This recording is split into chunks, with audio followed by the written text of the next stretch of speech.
Hello, everybody. Welcome for this late session today. I'm really admiring the fact that your brains are still going, you're still keen. I'm going to be talking today about a game that we worked on in partnership with Occupy White Walls, and later Silvia Filippini Fantoni will be talking about the absolutely fantastic work that she's been doing at Newark Museum of Art. So let's get started. I'm not going to talk too much about lockdown. We all know about lockdown. It's just so hard. It's painful. It's painful thinking about it. But we did, despite all the sad things, we did have some advantages. I know I bang on about open access all the time, but we did have images that not only could we could easily use, grab and use, but other people could too. Other people could get on and be creative or do whatever projects they wanted with our images, and we had certain things in place that created this, that led basically to us working on this game. Good partnerships, projects that could be adapted, and a willingness to try things out. And that willingness to try things out actually is one of the links we have with Newark Museum of Art, because Silvia set up some international connections, and including Art Olympics, which I've just put up there at the moment, the picture on the right, to remind her that BMAG, Birmingham Museums, actually beat Newark Museum of Art in the Art Olympics, which is all important. And the picture on the left here is one of the pictures that was created by a local artist who adapted one of our images for a campaign he created, which is all about open access. We had this project, you might know about it, called Cut Copy Remix. So we wanted to encourage people to know about the fact that they could use our images and actively encourage them to be creative, use them however they wanted. And we worked with Cold War Steve, which was amazing, especially as it was for about 5p, but luckily he was a Birmingham artist and wanted to work with us. And it wasn't supposed to be a digital project, but because of lockdown, it did turn into a digital project, and he was absolutely amazing to work with. And we ended up with this wonderful Benny's Babby's version of Birmingham, where he adapted one of our artworks and gave it a modern spin with lots of people from Birmingham, which made lots of people very happy last year. But also, as part of that project, we worked with the Black Hole Club, which works with emerging digital artists in the West Midlands. And one of those was Rosa Francesca. And she did some playful sort of, she used AI on our images to create sort of new artwork. So using some of the images from our collection, she created these kind of eerie landscapes and this, yeah, they kind of look kind of familiar, don't they? I don't know whether you'd think AI would have created them. But anyway, I'm getting off the point. At the end of the project, she'd really enjoyed playing with the collections, and she asked me whether I knew about Occupy White Walls, which obviously I didn't, far too old. I don't play online games. I'm just out of it, uncool. But she said I should know about it. She said there was this amazing online game where people built their own art galleries, collected art, and created their own exhibitions and visited each other's art galleries. And that kind of really grabbed my interest, especially as all art galleries were closed. I thought that there was this online place where people were visiting each other's art galleries. Got me kind of excited. So she introduced me to, and now my memory's going to fail me, which is terrible, Yarden, the CEO at Sticky Pixels, who's behind the company. And he was really surprised because most of the time he chases museums and asks them to speak to people, and nobody wants to speak to him. And this way it was the other way around. It was me telling him, tell me all about your game. So yeah, this massive multiplayer online video game. One of the exciting things for me is that it had this established user base of 75,000 users. So this wasn't a case of me thinking, I'd like to do a game. This was a place where there was this active community of people. And a lot of the people in the game are artists themselves. In fact, that's how they generate some money. So as an artist working now, you can put your art in the game, pay quite a small amount of money to put your art in the game, and then if there's an interest, obviously it links back to you and your art galleries. But there's there's all sorts of art in there. If it's open access, you can put it. Anybody can put art in this game. So there's a real diversity of art. Rosa Francesca, who I told you, she's got a lot of her artwork in there. So, and it has an artificial intelligence called Daisy in there. So it's one of those things that the more art you start to collect and like, the more art it suggests to you, and you get to know quite a lot of new artists, you know. So I find that element of it really interesting too. And you get rewarded for what you build. I really like this too as well. So when you build something and people like it, other people come and leave you tips, which are actually like points. And the more points you have, the more you can build, and the more other artwork you can collect. So I think of it as being sort of like generosity powers this game, which is a really, really nice thought. So I just thought, I'd really like to be involved with this. And maybe at any other time there would have been lots of sort of barriers and, what do you want to do this for? And, but it was lockdown. There was hardly any of us about. And I just said, let's make a follow-up to Copy Remix. Creativity, power of play, it's a feel-good thing. And, I had to be me who did it, because obviously there were so little people around, so it was me choosing 200 images, and I wanted them to be well-known images from Birmingham's collections as well. I didn't want it to feel like we weren't going into this like, wholeheartedly.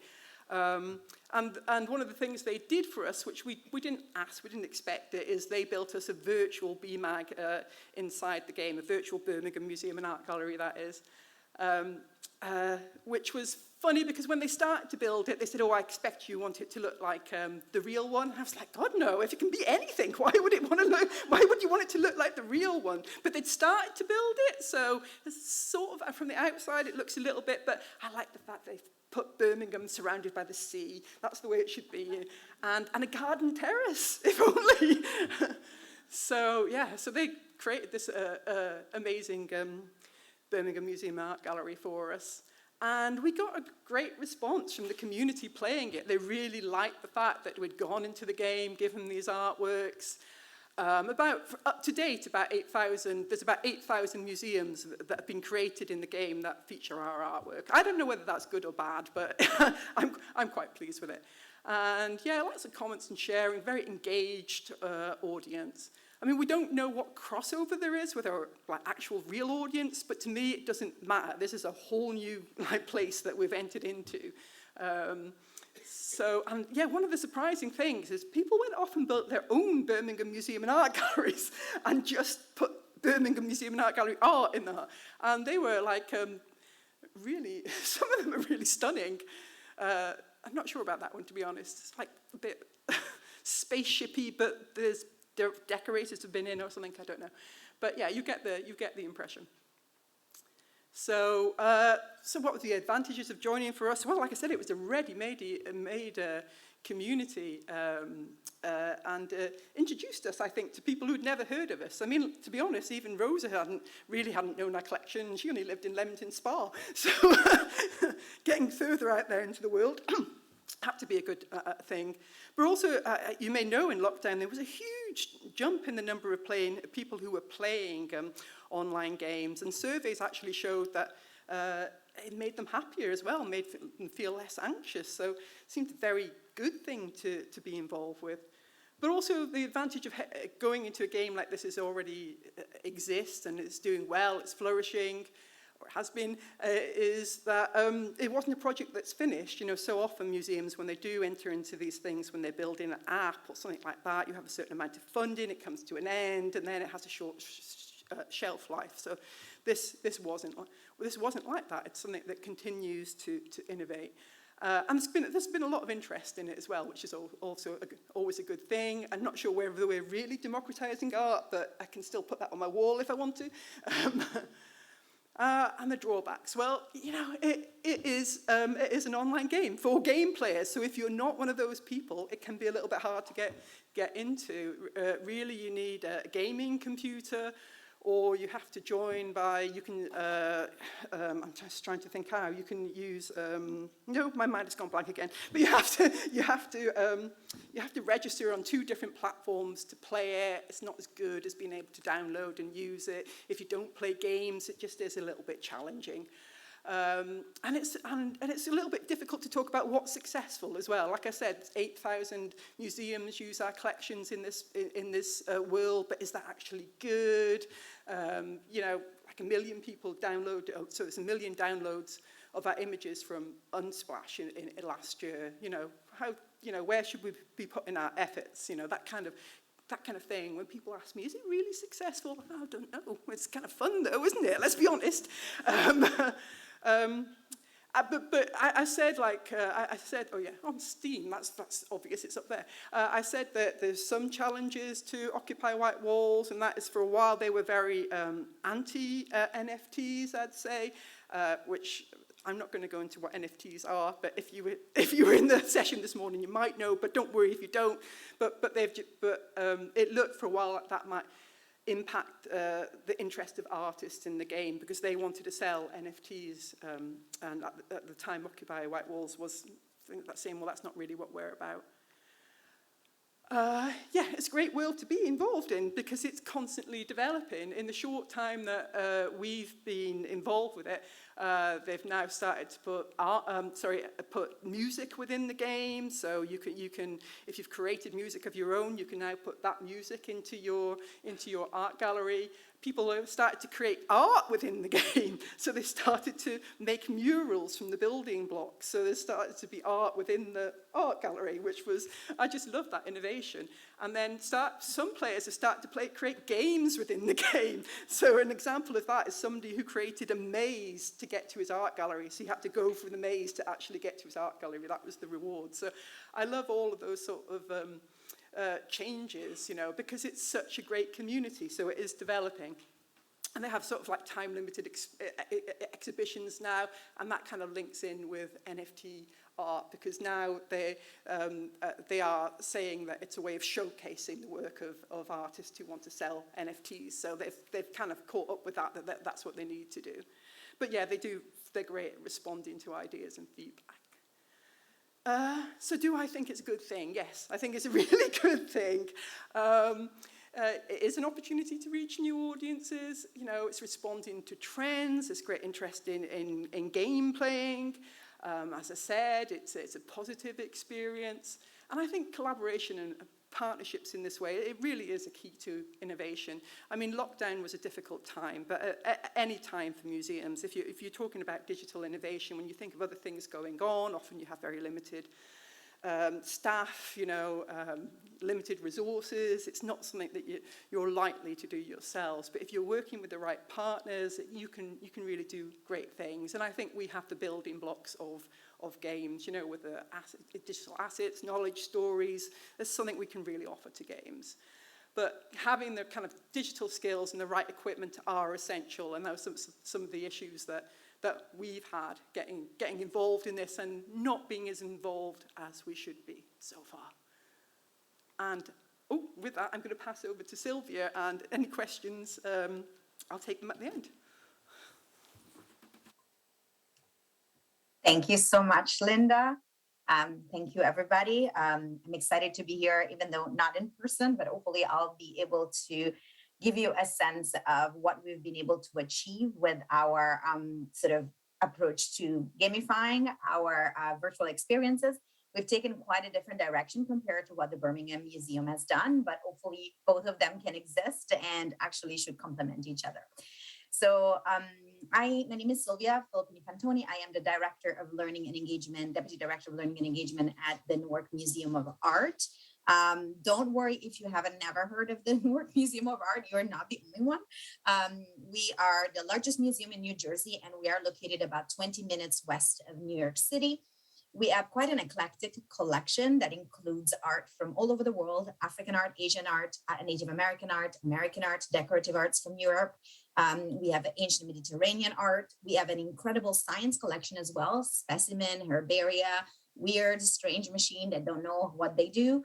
We also have, as part of the museum, you see a little bit of it in the image on the screen, is a historic mansion, a Victorian home from the late 19th century.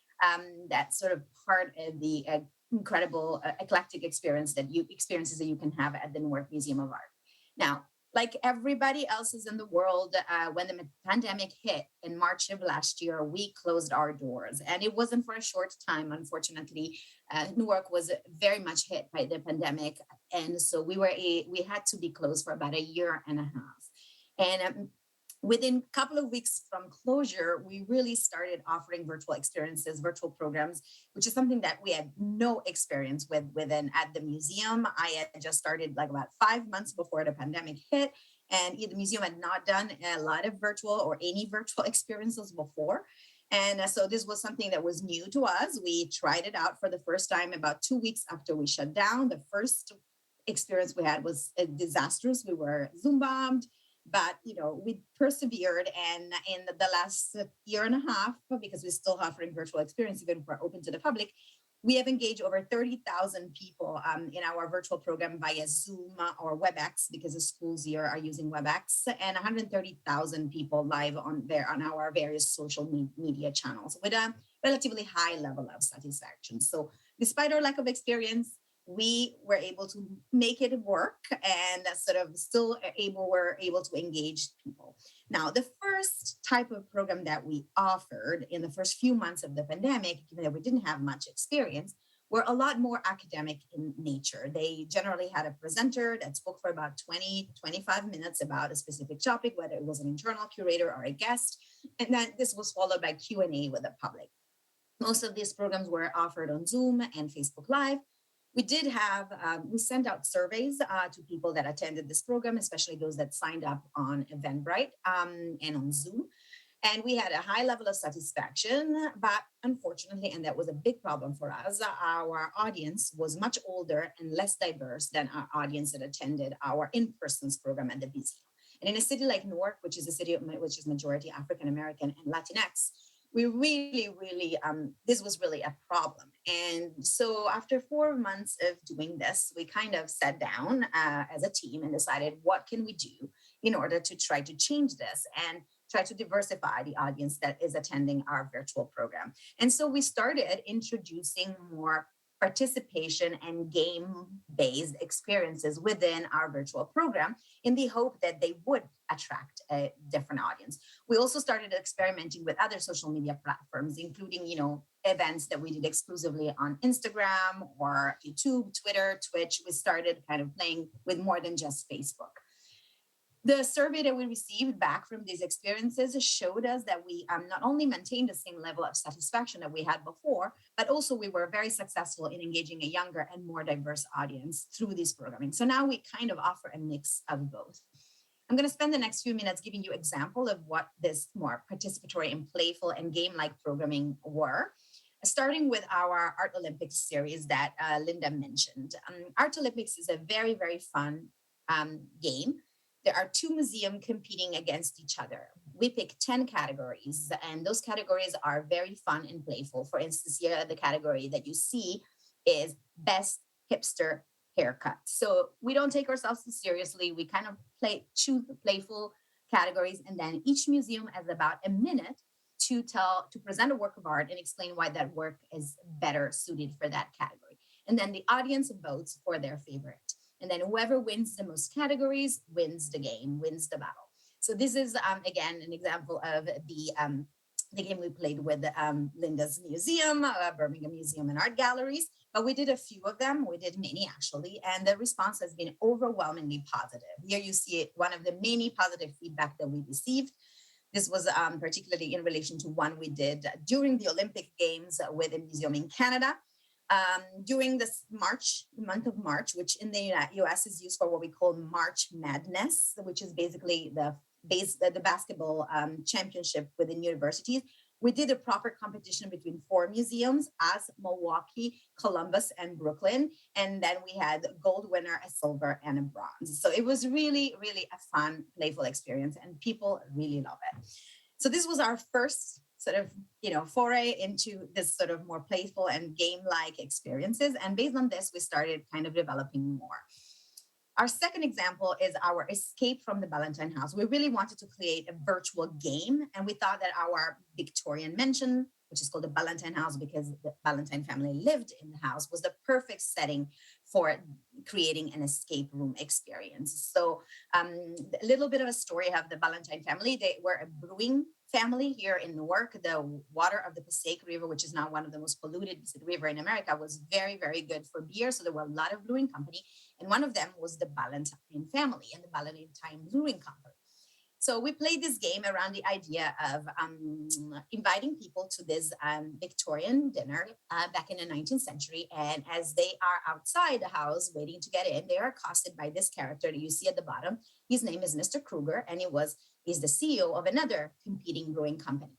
And he wants you to help him steal the Ballantyne recipe since you're invited at this dinner. So you get into the house with the help of a maid on the inside. You get to go in different rooms, and in each room you have to solve puzzles to get to the next room until you get to the room and find the final room when you find the recipe. At the end, people are brought back together. So this is a game that's played by 50 people at the same time, divided in small groups of breakout rooms of 4 or 5 people. That once people find the recipe, we bring them all back together and they have to solve one last puzzle with the code to exit the house. Once they exit the house, they're given the moral dilemma of whether they want to give Mr. Kruger the recipe or they want to return it to Mr. Ballantyne. So there's a little bit more participation in the end. All the quizzes and all the puzzles that need to be solved are really around the history of the house and the history of Newark, as well as some science, because we want to engage also school groups, particularly high school kids. This has been a very successful game. We've offered it as a public program virtually where people can just sign up, but also as a private event. So you can book it as a corporation or for a birthday party, for any event. And then we've been able to offer it in both ways. And we also won 2 awards for this experience, 2 Glammy Awards for Best Immersive Experience and Best Pandemic Pivot. Given the success of the Escape from the Ballantyne House, we developed another game. This time is a murder mystery, which is set in the museum galleries. The story here is the story of an artist that was found dead at the museum 30 years ago, the night of the opening of our exhibition. It was considered an accidental drug overdose, so the case was closed. But 30 years later, a retrospective of our work is opening at the museum, and all the key players that were there that night are there. And so people are invited as investigative journalists to interview the various suspects that were there that night. And with the help of a CSI analyst and scientist, they can analyze some of the clues that they find that are still hidden in the museum. And they can decide in the end, based on all the evidence that they collected, on whether this was an accidental overdose or any of the 3 main suspects was guilty of killing Cynthia Connor. So very fun, same approach, up to 50 people can play. We divide them in small breakout rooms. This game is a little longer. It's about 1 hour and 15 minutes. The other one is about 45. So it's a little bit longer, but it's also fun and playful, and it can be played in both ways, as a public program or as a private event. Both games were developed with the support of a company in the United Kingdom, a game developer called John Sears. And if you're happy and interested in trying them out, please email me after this. My email is sfantoni@newarkmuseumart.org, and I'm happy to share all the information about John and allow you to play the game if you're interested. Now, besides these games, we also had a couple of other experiences that were game-like. We have a program on site that we normally do at the museum once a year called the Art Face-Off, where we ask 5 artists to create a work of art in 45 minutes inspired by our collection. And so we did the same thing online. We did it multiple times. In this case, what you see is the Battle of the Words. So we developed a social media campaign to select an artist representing each of the Newark neighborhood, which are called wards. And then these 5 artists battled it on this event, and then the public selected the winner. We also developed an art trivia with Museum Hack. If you're not familiar with Museum Hack, they developed these incredible tours, fun and playful tours in museums. And during the pandemic, they've pivoted to create virtual experiences. So we partnered for them to develop a fun and playful trivia.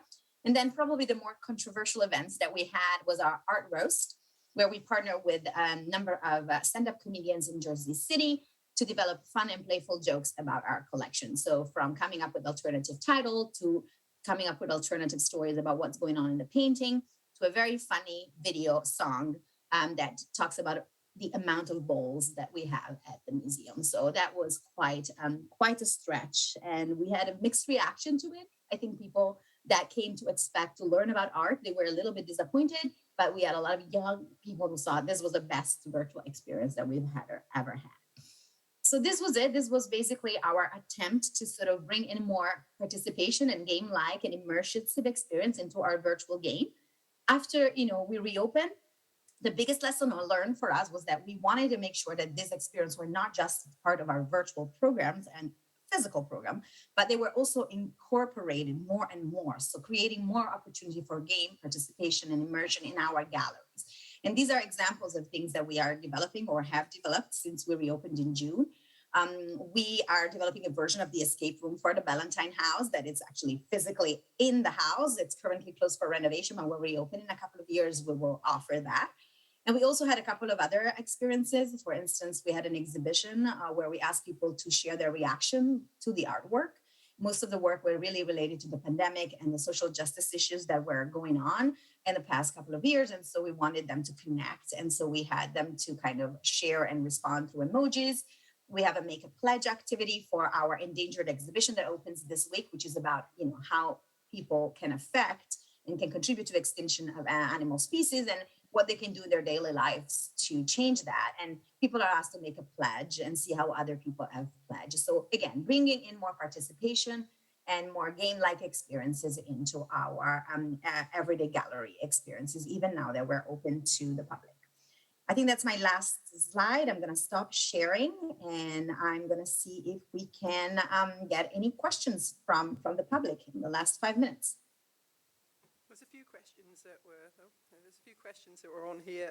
Just quickly going to mine. The images that we used were all out of copyright images, so that we'd released into the public domain. So there wasn't any worry about copyright. And the time it took was the time it took me to send them 200 images and the metadata for 200 images. That was purely it. This was very quick. And somebody asked whether we were going to do anything more. We're certainly hoping to. We're hoping to, as I said, they can now stream live music into there. We're hoping to have a kind of Birmingham event in Occupy White Walls. So we're planning for that for early next year. Hopefully it happens, because I think it'll be a lot of fun.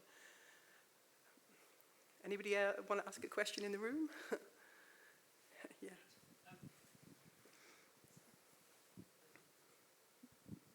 Thank you so much for the wonderful talk, both of you. I think more of a question for Linda. In sort of online game discourse, there's a lot of talk about access and preservation. So, as we've seen recently, loads of online games and their servers get shut down.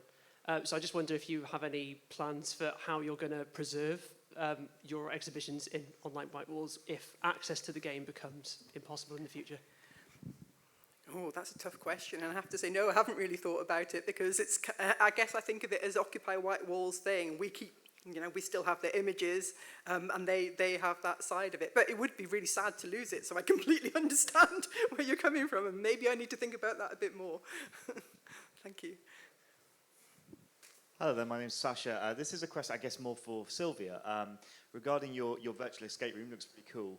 Are you now considering doing a non-virtual, in-person escape room? Would you want to do that based on the digital experience?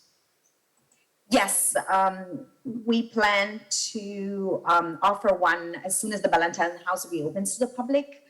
While the museum opened, the Ballantine House is closed for renovation, so for a couple of years. So we are dedicating an entire room to be the starting point for this escape experience. It's not going to be a room you kind of escape from the house, but we are working on translating our experience into the physical, the physical space. Absolutely.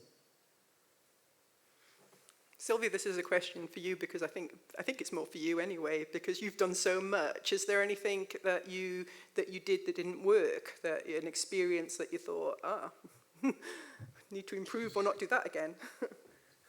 I think that for us, the biggest goal was to attract a diverse audience. So from that perspective, I think we feel that a lot of the things that we experimented with checked the right boxes.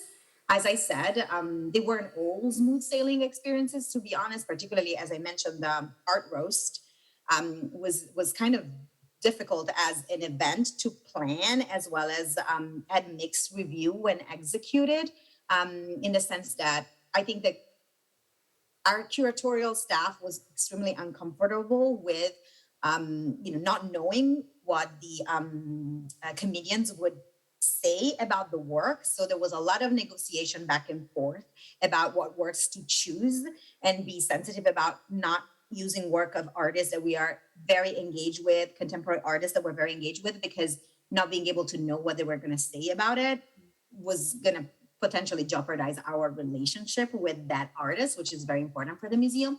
So there was a lot of back and forth and some tension with the comedians to kind of pick the work that were the right work for, and they would not jeopardize any relationship that we have with the museum.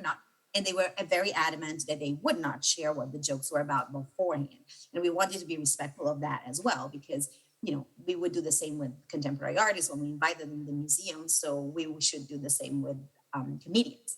In terms of the response, I think it was mixed in the sense that for us, it hit the target that we wanted. That was something that was meant for a younger audience. And the younger audience that came had positive responses. They really found a deep connection with the kind of sense of humor and the language that was used. I think that some traditional audiences sign up hoping to get a better sense, more information about the collection. They ultimately were disappointed, and some of them were not comfortable with the language. So for us, a lesson learned was like, make sure that you make it very clear what the event is about, and that you clarify and specify the type of language and tone that the experience has, because there might be some disappointment. Thanks, Silvia. I think we've run out of time, but I loved Art Roast, and there was a brilliant song about museums being full of pots, which I Exactly, think balls. she needs to share it. Thanks, you have everybody. to find it. Thanks, everybody, for coming along.